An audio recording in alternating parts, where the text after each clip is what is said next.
So I said in a video earlier that the mark of the beast was the denarius. It was money. And I showed all the evidence for that. And that how in Revelations, when it's talking about those who take the mark, are basically doomed. And I said how Jesus was talking to the disciples, the apostles back then. He meant them because he knew eventually that beast system would control the whole world. So it's important to differentiate in Revelations that. And the reason I say that is because of many scripture verses. One of those being Luke 12:33, sell your possessions and give to the needy. That's why when people would sell their things and walk with Jesus, he would accept those things or give them to those that were in need. Provide yourselves with money bags that do not grow old, with a treasure in heaven that does not fail, where no thief approaches and no moth destroys. And this is so obvious too. It's weird how it's like something you don't understand, and then when you do, it's so obvious. So when God was taking the Israelites out of Egypt, and they were in the desert for the 40 years, and everything was about them needing to rely on God for everything, for their food, for their water. That is what faith he wanted them to have. That's hard. I mean, there's just nobody does. God knew that really the world would not, because so many failed at it. Even the pilgrims that came here that I talk about that made the covenant with God, yeah, they relied on God for sure. Really, they did. They were probably the best example in many ways, but still everybody ends up falling under the money system. The money system is the beast system. It has the mark of whoever the emperor is. And so it was very important that the disciples and the apostles not take that mark. And they didn't. They literally went on to imitate Christ. And that's what he needed them to do. Because had they taken it, nobody in the world would have received the message that he wanted them to deliver to the ends of the earth. Do you understand? Because you just look at your own life. You fit God in, right? Oh, I go to church on Sunday. The rest of the week, my loyalties are to my employer, to the money, the beast system. Whether you're that's why he said it doesn't matter whether you're wealthy, you're poor.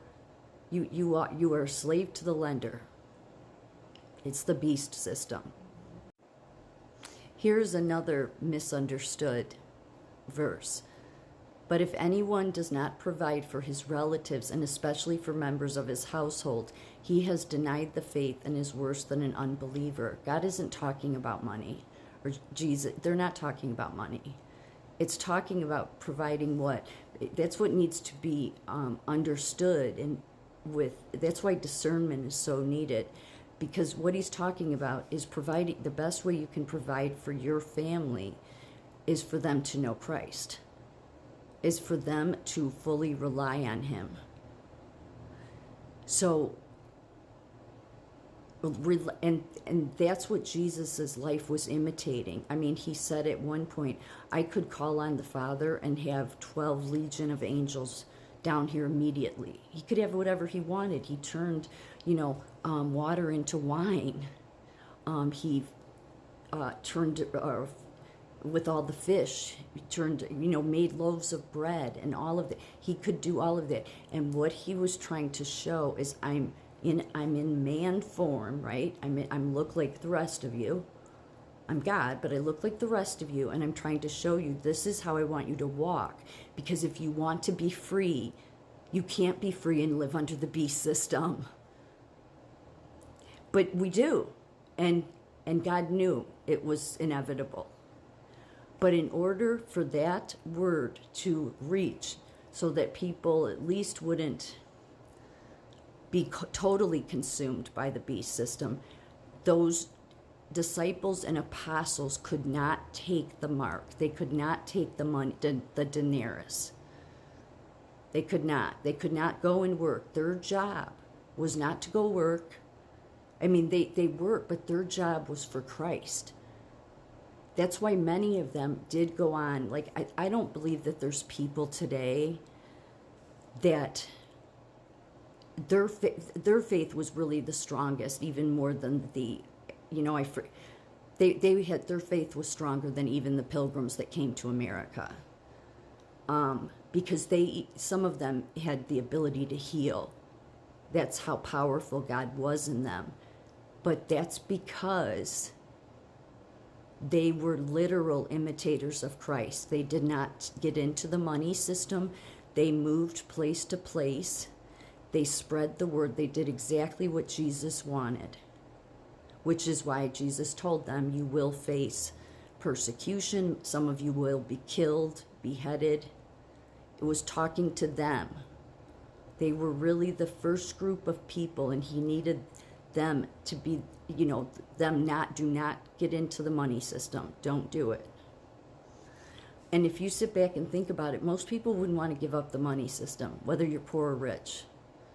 Because the poor think about, I wish I had money. The rich just think about getting more of it. And at no time did Jesus go out and earn money. And what he left with the disciples is they went on to do what he asked. So Jesus said to the Jews who believed in him, if you abide in my word, you are truly my disciples, and you will know the truth, and the truth will set you free. The truth will set you free. The money system isn't going to set you free.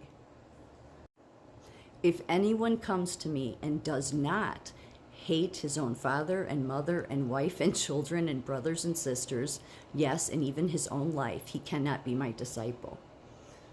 Yeah, that's why he went to the poor that hated this world. That's why God said, if you love the world, you're not with me. I mean, he literally says that. So that's why he went to the people that really hated the world and just, were poor, because those, usually it is the poor because they're struggling the most. That's why God said the poor in spirit. He didn't, poor in spirit, but because they suffer the most. They're the most likely to be able to find him. So most of your family and your relatives would tell you, no, you have to live under the system. This is the way it works. So back then he was trying, to be they're going to all hate you because they're going to tell you, this is the government you operate under. You have to do as you're told.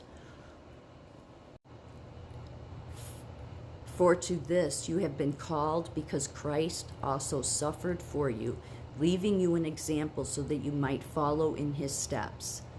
Literally, the apostles and disciples had to follow in his steps. That's why they are the saints in the end that judge. They're the saints. They're the saints that are waiting. God, please go back to earth and restore it. We're waiting. And he's keeping them comfortable while they're waiting. They are the saints that will judge. I mean, God judges, but they are in his counsel. Be imitators of me as I am of Christ. And they were. Nobody else really has done it like they did. Everybody, whether it's pastors or priests, I don't care how holy you think you are, everybody just incorporates it. That's why it's important to keep that constant connection with God, so that you don't have to get on your knees and pray. I mean, I in the morning do, it's just habit, but I mean, you should be talking to him throughout the day. I know this world will say how stupid that is, but God knew that would happen. So I've told people, just even if you don't believe, just do it and see. Just do it. Give yourself 30 days, see what happens. So people remember the story about the legion that was in the man. He said, who are you? And he said, I'm legion, which means many, many demons. And Jesus, casted them out. Well, there's another term in the Bible for legion. The Roman Empire. Legion.